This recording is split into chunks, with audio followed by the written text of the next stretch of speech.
কেউ আর্জেন্টিনাকে ভালোবাসে, কেউ ব্রাজিলকে ভালোবাসে, কেউ বার্সেলোনাকে ভালোবাসে, কেউ রিয়াল মাদ্রিদকে ভালোবাসে, কেউ ম্যানচেস্টারকে ভালোবাসে, কেউ আর্সেনালকে ভালোবাসে, কেউ সুন্দরী মেয়েকে ভালোবাসে, কেউ স্মার্ট ছেলেকে ভালোবাসে। আর যারা মুমিন তারা সব কিছুর চেয়ে আল্লাহ সুবহানাহু ওয়া তাআলাকেই বেশি ভালোবাসে।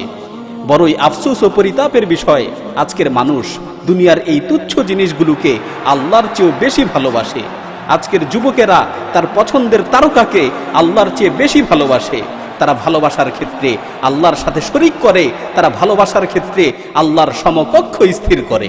আল্লাহ তাআলা পবিত্র কালামে মাজিদে ইরশাদ করেন, وَمِنَ النَّاسِ مَن يَتَّخِذُ مِن دُونِ اللَّهِ أَندَادًا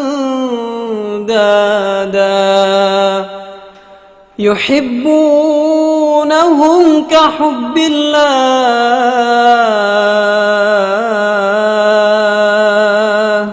মানুষদের মধ্য হতে কিছু মানুষ রয়েছে যারা আল্লাহর সাথে সমকক্ষ স্থির করে এবং সেই সমকক্ষদেরকে আল্লাহর ন্যায় ভালোবাসে।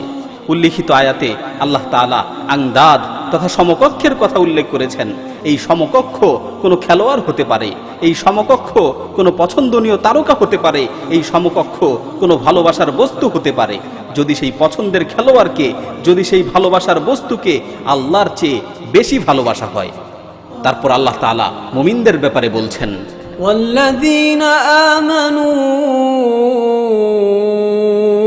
أشد حبا لله। আর যারা মুমিন তারা সব কিছুর চেয়ে আল্লাহ তাআলাকেই বেশি ভালোবাসে। আর যারা মুমিন তারা সব কিছুর চেয়ে আল্লাহ তাআলাকেই বেশি ভালোবাসে। ومن الناس من يتخذ من دون الله أندادا يحبونهم كحب الله والذين آمنوا أشد حبا لله ولو يرى الذين ظلموا إذ يرون